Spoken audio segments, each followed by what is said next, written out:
Fresh air, longer days, a chance to reset. This season, let therapy be part of your spring cleaning. Clearing mental clutter, shaking off stuckness, and building something better. Grow Therapy helps you get there. Whether it's your first time in therapy or your 15th, Grow makes it easier to find a therapist who fits you, not the other way around. They connect you with thousands of independent licensed therapists across the U.S., offering both virtual and in-person sessions, nights and weekends. You can search by what matters, like insurance, specialty, identity, or availability, and get started in as little as 2 days. And if something comes up, you can cancel up to 24 hours in advance at no cost. There are no subscriptions, no long-term commitments. You just pay per session. Grow helps you find therapy on your time. Whatever challenges you're facing, Grow Therapy is here to help. Grow accepts over 100 insurance plans, including Medicaid in some states. Sessions average about $21 with insurance, and some pay as little as $0 depending on their plan. Visit growtherapy.com/booknow to get started. That's growtherapy.com/booknow. growtherapy.com/booknow. Availability and coverage vary by state and insurance plan. When people turn to telehealth for weight loss, they're looking for real support. That's why more people are choosing OrderlyMeds.com. Orderly Meds connects you with real doctors and access to proven GLP-1 medications like semaglutide and tirzepatide. No guessing, just a more supportive experience, and all shipped directly to your door in discreet packaging. Do your research, ask questions, then visit OrderlyMeds.com/podcast for an exclusive offer. That's OrderlyMeds.com/podcast. Individual results may vary, not medical advice, eligibility required. See site for details.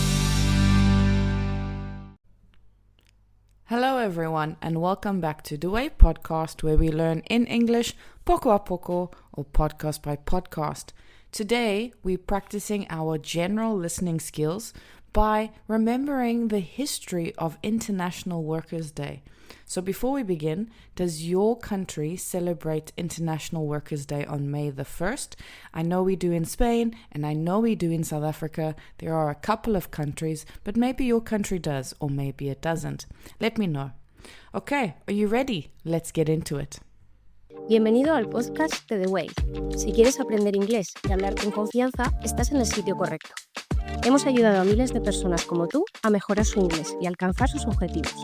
Visita nuestra web theway.es para conocer más sobre nuestros cursos online desde A2 hasta C1 y descubre cómo podemos ayudarte a avanzar en tu aprendizaje. Además, si necesitas una certificación oficial, también ofrecemos la opción de realizar el examen Language Pair cómodamente desde casa. Let's set the scene, which means let's imagine what it was like. Imagine waking up before sunrise, working 12 hours, maybe 14 hours a day, 6 days a week, maybe 7 if you are not lucky. There are no paid holidays, there is no sick leave. Remember that sick leave is baja medica. You had no protection. If something went wrong, or maybe your boss didn't like you, they could do whatever they want. They could fire you without cause. This was normal life for many workers in the late 1800s. And when I say workers, I don't mean just factory workers. I mean ordinary people just trying to survive. Today, we celebrate International Workers' Day on May the 1st in many countries around the world. But have you ever stopped to ask yourself, why this day? In the late 19th century, many workers began to organize, and they had one goal. They wanted an 8-hour working day. That's it. No luxuries, no comfort, just balance. Some peace that they could go to at the end of the day. The idea was simple. 8 hours of work, 8 hours for rest, and 8 hours for living. It started in places like Chicago in America. Workers started to protest and go on strike. Strike meaning huelga. They were tired, and not just physically, but mentally and emotionally too, and they wanted a life not just to survive day to day. Which is actually very interesting if you think about unions. All unions that started were just people wanting rights. So before we start and get back into the history before things changed in 1886, tell me if you are part of a union, or if your industry has unions, or do you think unions are part of the past? Okay, so in 1886, during one of these protests, something happened that would change history as we know it today in terms of workers' rights. It's known as the Haymarket Affair.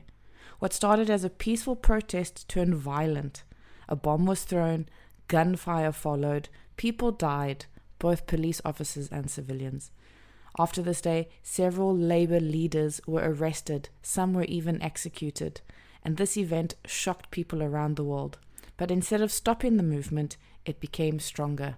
And actually, now, because of this, we have International Labour Day or International Workers' Day in nearly 80 countries. Going back to the story, a few years later in 1889, a group called the Second International made a decision. They declared that May 1st would be a day to honor workers everywhere. And slowly, country by country, this day spread. Today, in places like Spain, in places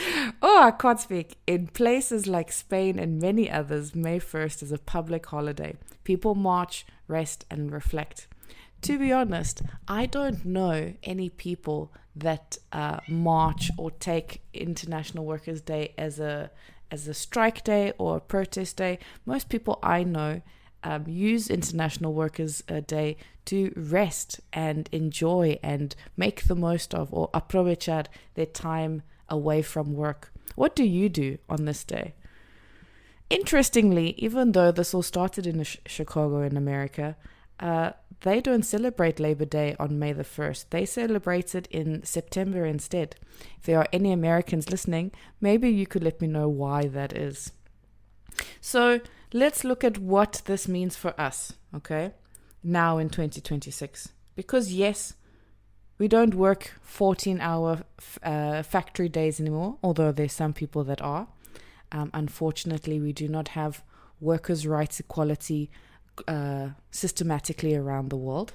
But many people feel that they are overworked, underpaid, stressed, and just genuinely disconnected.